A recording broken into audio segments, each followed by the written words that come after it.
So what if I told you if you wanted to play these three, plus a title that's only been re-released twice on Nintendo consoles for only $20 as opposed to spending close to about $400 for all four? Well, that's what we're here to talk about. The Castlevania Advance Collection. Let's get right into it.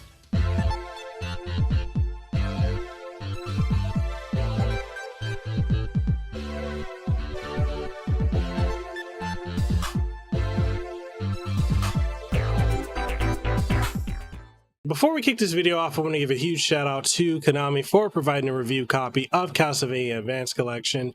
I'm reviewing the Steam, PlayStation 4, and Nintendo Switch versions of it. Well, I love Castlevania and I want to support Konami with giving us more collections like this for Castlevania, which I think there's probably like two more that they could do.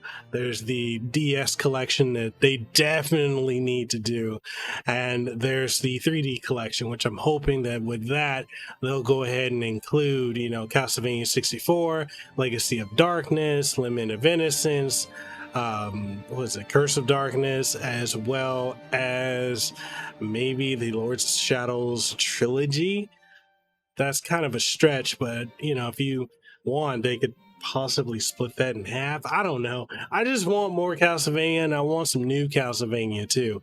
So with this video, we're going to be talking about the Castlevania Advance Collection, which is I know leaks of it dropped, and it was really amazing to even know that was even going to happen.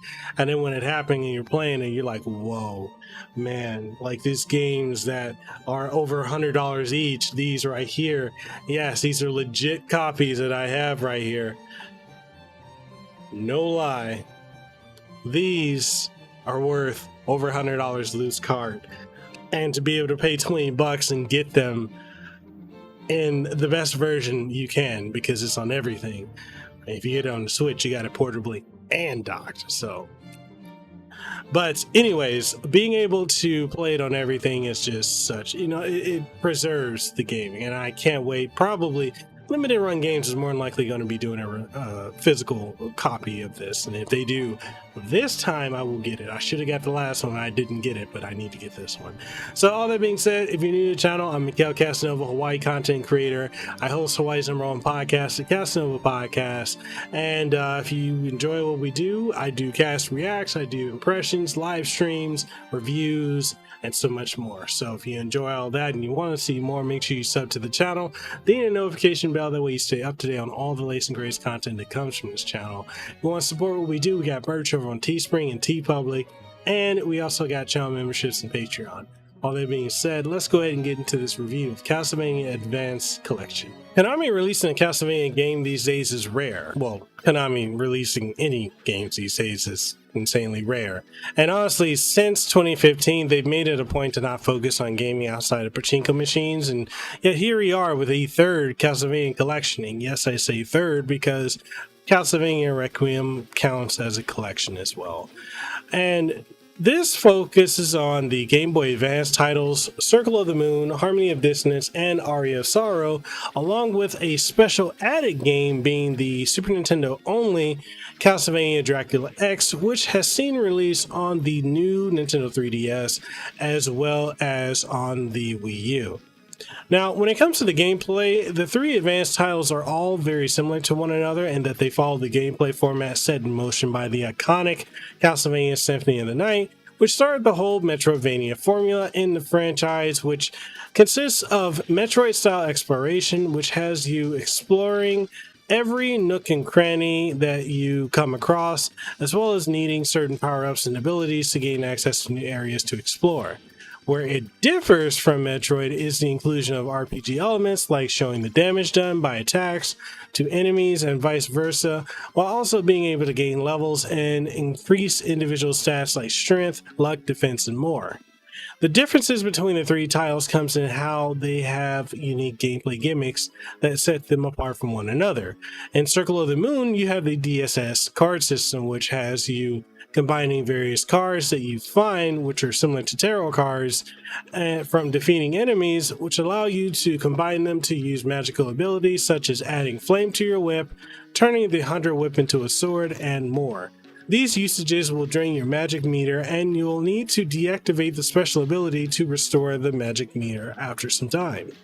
Harmony of Dissonance is unique in that it has you utilizing both magic books in conjunction with sub-weapons, as well as equipping various attachment tips to the vampire killer. Given that Juice Belmont is descendant of not only the Belmont bloodline, but also the Belnades bloodline due to Sypha, he has the strongest magical abilities demonstrated by a Belmont and can gather various books and merge them with the classic sub-weapons to do devastatingly powerful attacks that drain your magic meter. The game encourages you to experiment and mix and match the sub-weapons and the magic books to get various effects. Attaching the various tips to your weapon give you everything from elemental properties added to your whip attacks, along with other abilities such as being able to break specific walls that can't normally be broken. Aria of Sorrow is the most unique of the three games, as it has a soul system that has you defeating enemies and absorbing their souls, which gives you access to specific sub-weapons, abilities, and powers. And the more souls of a specific enemy that you gain, the stronger it becomes when it comes to sub-weapons and powers and the like, while passive and active abilities are not affected one way or another.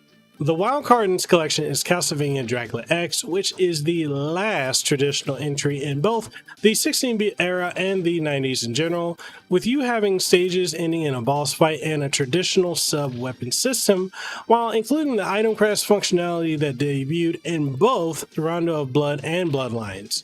Richter Belmont moves about much slower than Nathan, Juice, and Soma, and has less mobility and retains the classic Belmont strut. Dracula X is the most difficult of the four games included because it is the most traditional of the games, followed by Circle of the Moon being the most difficult of the three advanced games. Harmony of Dissonance is the easiest of all four games, and Aria of Sorrow has the perfect pacing and balancing of all the games and can honestly rival Symphony of the Night in terms of gameplay and overall quality and aesthetics. You can utilize save states along with a rewind feature, which can be helpful in tough situations. Graphically, all the games look good and have stretched aspect ratios to adjust to the higher resolutions and aspect ratios of modern displays. You can play at the collection's default resolution as well as a pixel perfect resolution and more. There's also a music player allowing you to play all the tracks from all four games for some easy listening, and there's also a gallery mode allowing you to see a lot of the artwork and manuals in each entry. One of the last additions to this collection is the ability to select which version of the included games you'd like to play, such as the American, European, and Japanese version. Each version has notable differences between them, with either a different title, difficulty, and RNG for collecting items and the like. So, is Castlevania Advance Collection worth the money? That is a most definite yes. You can't find the included games for less than $100 each, and it's also on major platforms. So if you're playing on PC, you're playing on Switch, PlayStation, or on Xbox, you have access to this no matter what. This collection gives you dozens of hours of fun for a price that'll make even Dracula smile in delight and forget his revenge against humanity. If you're a fan of the franchise, then this is a must own, and if you're a fan of the Metroidvania genre, then there's no reason for you to not go out and get this today. And that's it. That's the review for Castlevania Advance Collection. Again, thank you to Konami for providing the review copy of the game. And I honestly just have a blast with it. I want to go back and play it right now because, I grew up with the Castlevania franchise. I'm an 80s baby, so I grew up with the original, and I've played literally every entry, including the Japanese-only ones. Now, if there's a title I think that they could have included, it would have been Castlevania Chronicles. I think that would have been a neat inclusion in this, to go along with Dracula X, but we'll see. There's no telling if they're going to release that or not. All that being said, what do you guys think? Are you hyped for this? Did you pick it up? Do you love it? Do you hate it? Do you prefer playing these on their original consoles? Whatever your thoughts are, let's get the conversation going in the comment section below. And if you want to take the conversation further, we do have Discord as well as Guilded, with links for those in the description below. Outside of that, if you want to support what we do have channel memberships and Patreon. We also got merch over on Teespring and TeePublic. And with that being said, I'm Mikhail Kasanova signing out. Deuces wild, too sweet, be the elite. I'll see you on the next one.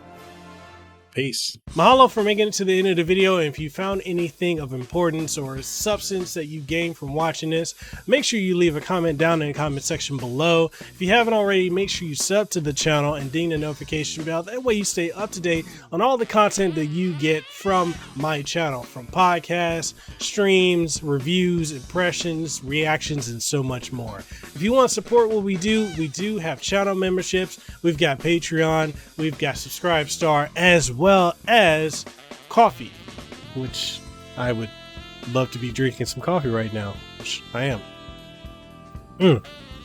That's some good coffee.